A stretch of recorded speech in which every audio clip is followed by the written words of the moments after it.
राजभर नवनिर्वाचित विधायक खुशी, मैं समस्त क्षेत्रवासियों को, कोसी की जनता जनार्दन को, जिन्होंने अपना कीमती वोट दे करके हमें अपना विधायक चुना है, मैं आप सभी को शुभ दीपावली की हार्दिक शुभकामना देते हुए सिर्फ एक बात का मैं निवेदन करता हूं कि पर्यावरण की रक्षा और सुरक्षा करते हुए आप मिट्टी के दियों का इस्तेमाल करें। बहुत बहुत धन्यवाद। शुभ दीपावली। मैं डॉक्टर अलका राय सभी जनपद वासियों को दिवाली की ढेर सारी शुभकामनाएं दे रही हूँ। लक्ष्मी जी की आशीर्वाद हर घर में रहे और हर किसी को लक्ष्मी जी की कृपा बरसे।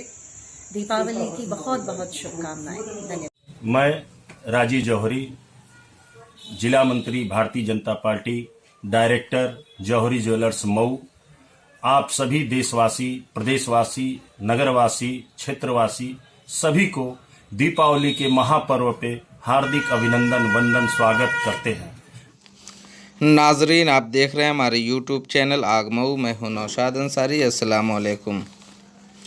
मऊ शहर के थाना दक्षिण टोला हल्का के तहत मोहल्ला विश्वनाथपुरा नाला के पास एक नौजवान इजहार के मकान में घुसकर 18 साल लड़की का गला रेत कर कत्ल करने की हत्तल इम्कान कोशिश की, लेकिन लड़की के चचा और उसकी मां, बहन, भाई लड़की को बचाने में कामयाब हो गए, जिसकी वजह से लड़की की जान बच गई।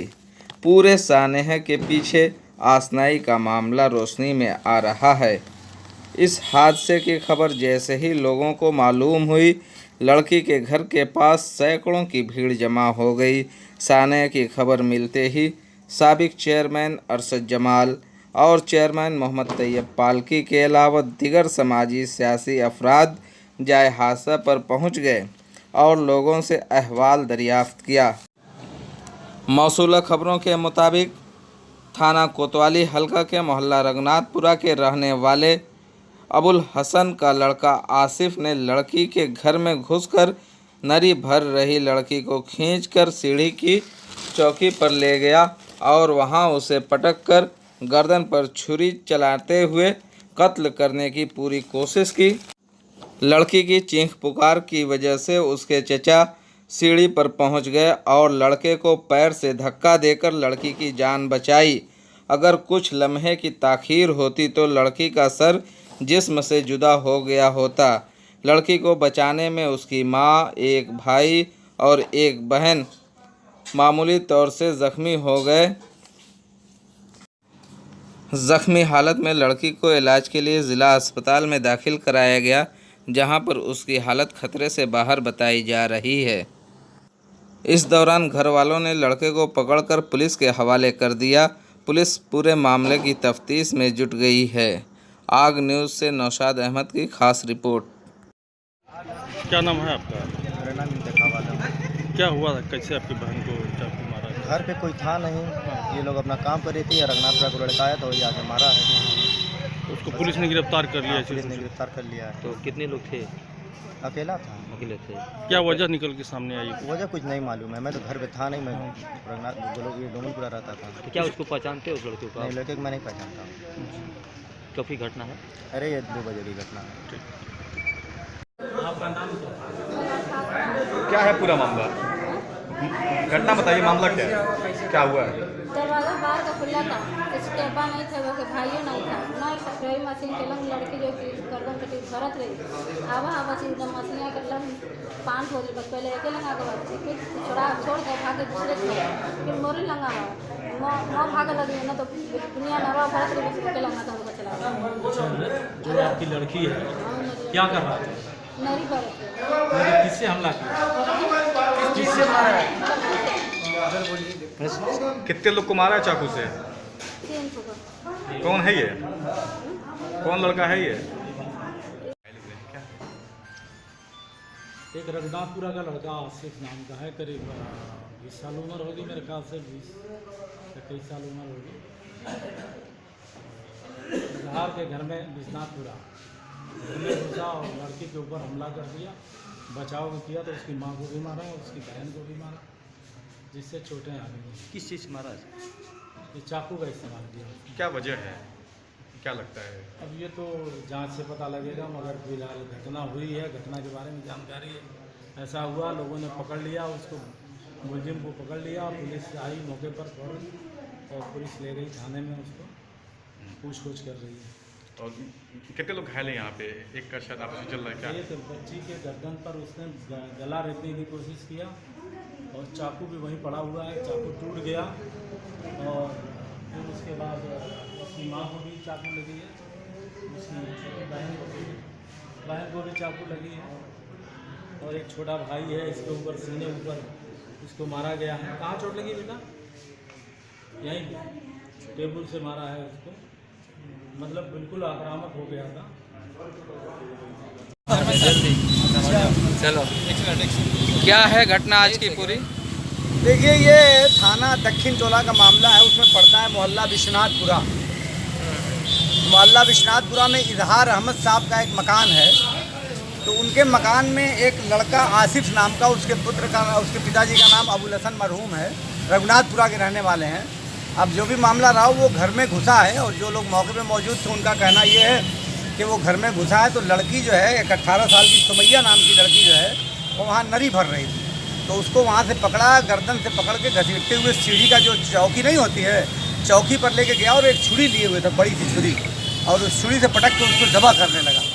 और उसकी छुरी यहाँ ये हिस्सा कटा हुआ है, थोड़ा सा अगर 1 इंच और नीचे रहता तो बचना उसको मुश्किल हो जाता। उसी वक्त हंगामा हुआ, बच्चों ने शोर मचाया, तो उसके चचा थे वहाँ घर में, तो जाके उसको 1 लात मारा है पैर से। तो वो उसकी छुरी मैंने देखा जाके मौके पे कि छुरी टूटी हुई है और वहाँ खून तमाम फैला हुआ है। तो उसने हत्या करने कोई के बीच में बच्चे हैं उनको भी मारा, उसकी जो समैया की माँ है उनको भी, लगभग फातिमा जो उनकी इजहार के शौहर हैं, उनकी बीवी हैं, उनको भी मारा है। इस तरह से बड़ा उत्पात मचाया है घर में घुस करके। और मामला अब जो भी हो, शायद हो सकता है कि कोई आशनाई को, बाकी बातें तो क्यों ऐसा घटना किया वो पता चलेगा। अभी मामला आ रहा था कि मतलब आशनाई का ही मामला है, उसकी शादी हो गई समैया की। घर में घुस के कोई इस तरह की घटना करेगा। अगर पुलिस टाइम पे ना पहुंची होती, मैं मौके पे ना पहुंचा होता, अब पब्लिक मोहल्ले के जिम्मेदार लोग वहाँ ना खड़े हुए होते तो उसकी तो जान मार देते, फिर दुनिया का मसला खड़ा हो जाता, नई घटना वहाँ खड़ी हो जाती। पकड़ा गया है, आरोपी पकड़ा गया, आरोपी अंदर है, सीओ साहब उससे कुछ पूछताछ कर रहे हैं। लड़की खतरे में है, अभी इलाज के लिए वहाँ गई है हॉस्पिटल, और हॉस्पिटल में उसका इलाज चल रहा है। और मुझे अब तो सही घटना का तो बताएंगे डॉक्टर, लेकिन मेरे देखने के हिसाब से जहाँ बहुत ज़्यादा कटा हुआ है, 4 इंच लगभग चौड़ाई होगी और 1 इंच गहरा कटा होगा, मतलब 1 सेकंड की और देरी होती तो पूरा जबर कर दिया होता। एक सवाल आपसे ये करना है कि मऊ जनपद में लगातार अपराध का देखा जा रहा है, ग्राफ तेजी से बढ़ गया है, हत्याओं का ग्राफ बढ़ गया है, इसके लिए क्या कहना चाहेंगे? देखिए, ये इसमें इस तरह की घटनाएं तो होती रहती हैं। ये घटनाएं क्यों हो रही हैं, इसमें पुलिस को, समाज को सोचने की आवश्यकता है। कल आप देखिए, कल एक घटना हुई वहाँ आपके अलीनगर में, तो वहाँ भी इसी तरह की घटना थी, और आज भी एक घटना और होते होते बच गई। वहाँ कुछ झगड़ा हुई, कुछ लोग लफंगई जाके वहाँ करने लगे, भीड़ भाड़, पब्लिक निकली, पब्लिक ने मार दिया। अगर आज भी यहाँ बहुत सूझबूझ से लोग काम में लिए होते तो आज उसकी भी हत्या हो गई होती। विचार ये करने की जरूरत है जो समाज के जिम्मेदार लोग हैं कि आखिर आए दिन ये घटनाएं इस प्रकार की क्यों हो जा रही हैं। कभी किसी मासूम बच्ची के साथ बलात्कार हो जा रहा है, कभी कोई किसी के घर में घुस के मर्डर कर दे रहा है, उसकी माँ को मार दे रहा है। तो समाज के जिम्मेदार लोगों को इस पर सोचने की जरूरत है। सिर्फ पुलिस का इसमें क्या मामला है, पुलिस तो पकड़ रही है, कार्रवाई कर रही है, इससे समाधान नहीं है। लेकिन इस तरह की मेंटलिटी जो समाज में पनप रही है, इस तरह का जो लोगों का जहन बन रहा है, ये एक बहुत खतरनाक बात है। तो क्या ऐसा माना जाए कि आज के वक्त में बच्चों पे जो पेरेंट्स की पकड़ थी वो कमज़ोर होती जा रही है? बुनियादी बात यही है। देखिए, इस प्रकरण में भी मैं अभी कुछ कहना नहीं चाहता हूँ, लेकिन आप जब उसकी तह में जाएंगे तो कहीं ना कहीं से गफलत और लापरवाही आपको मिलेगी। और जब तक वालिदैन अपने बच्चों की निगरानी नहीं करेंगे और उन पर अंकुश नहीं लगाएंगे तो जो छोटी छोटी बीमारियां हैं वो बढ़ के बड़ी बीमारी पैदा हो जाती है, जिस तरह घटनाएं पैदा होती हैं। इसलिए कोई भी बीमारी बड़ी बने इससे पहले लोगों को सतर्क हो जाना चाहिए और वालिदैन को बच्चों की निगरानी करनी चाहिए। कुल मिलाकर ये कह सकते हैं कि समाज को सुधारने के लिए काम करना चाहिए। बेशक समाज में जो फैल रही गड़बड़ियाँ हैं कि इतना मन बढ़ जा रहा है, तो आखिर इसकी कहीं ना कहीं इस पूरे कहानी के पीछे कोई ना कोई किस्सा होगा। तो वो क्यों पनप रहा है, तो जो किस्से पनप रहे हैं उस पर अंकुश लगाने की आवश्यकता है। पुलिस तो घटना होगी, पुलिस कार्रवाई करेगी, और क्या कर सकती है पुलिस इसके अलावा? आप बताइए, जेल जाएगा, लेकिन जेल जाने से तो कोई सुधार नहीं पैदा होता किसी का। अभी पब्लिक के बीच में आ गया होता तो वो मारा जाता, नतीजा 25-50 लोग और मुलजिम बनते। शुक्रिया। एक आसिफ अंसारी है, पुत्र स्वर्गीय अब्दुल हसन, रघुनाथपुरा का रहने वाला, 40 साल उम्र है, रूम चलाता है। ये आज घुस गया था विश्वनाथपुरा में, इजहार के घर में घुसा था और उनकी लड़की सुमैया चाकू से उस पर वार किया था। बीच बचाव में जब उसका भाई अबू साद 8 साल का और उसकी माँ फातिमा आई तो उनको भी हल्की चोटें लगी। लड़की और इन लोगों को जिला अस्पताल भेज दिया गया है और मोहम्मद आसिफ अंसारी जो अभियुक्त है उसको गिरफ्तार कर लिया। सब कारण क्या था?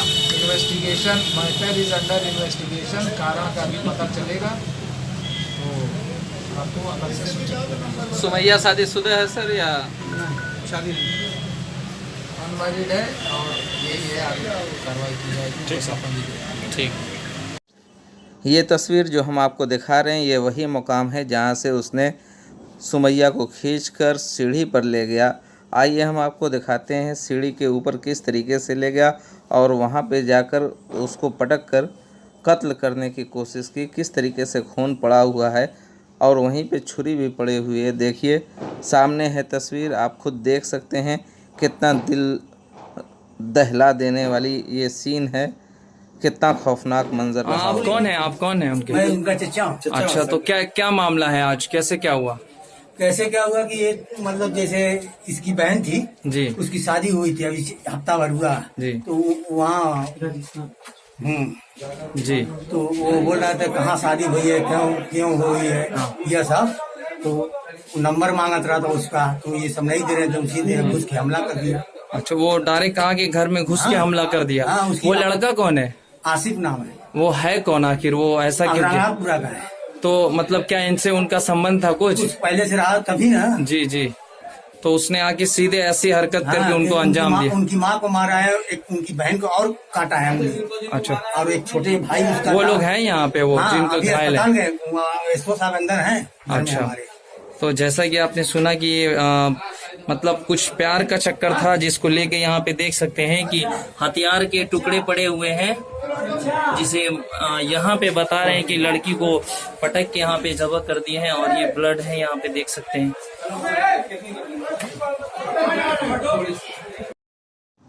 ये मकान जो आपको नज़र आ रहा है ये उसी मुतासरा का मकान है जिसके अंदर घुसकर उसने उस सानेहा को अंजाम दिया। सीओ सिटी राजकुमार भी मौके पर पहुंचकर मामले की तफ्तीश की।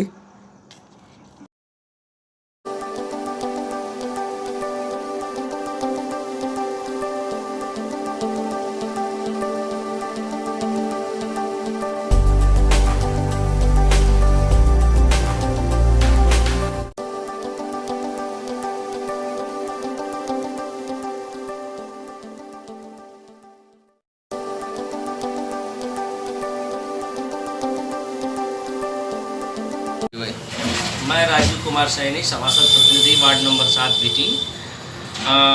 मेरे तरफ से और मेरे नगर पालिका परिषद मऊ की तरफ से आप सभी नगरवासियों एवं जनपद वासियों को दीपावली, भैया दूज एवं डाला छठ की हार्दिक शुभकामनाएं। और जनपद वासियों एवं नगरवासियों से मैं ये कहना चाहता हूँ कि इस त्यौहार को एक सौहार्दपूर्वक त्यौहार मनाया जाए, भाईचारे के साथ, और साफ सफाई का विशेष ध्यान दिया जाए। धन्यवाद। समस्त नगरवासियों को धनतेरस और दीपावली तथा डाला छठ की हार्दिक बधाई। आप सभी नगरवासियों को धनतेरस और दीपावली की ढेर सारी शुभकामनाएं। नमस्कार, मैं नीलम सराफ, भाजपा जिला मंत्री। मैं सभी देशवासियों को धनतेरस, दीपावली की शुभकामनाएं देती हूँ और हमारे सभी देशवासी सुख समृद्धि और सुख की कामना करती हूँ कि वो दिन दुनी रात चौगुनी आगे तरक्की करे और हमारा देश भी तरक्की करे। मैं मोदी जी को भी बहुत बहुत बधाई देती हूँ जो हमारे देश को इतना सुदृढ़ बनाया है।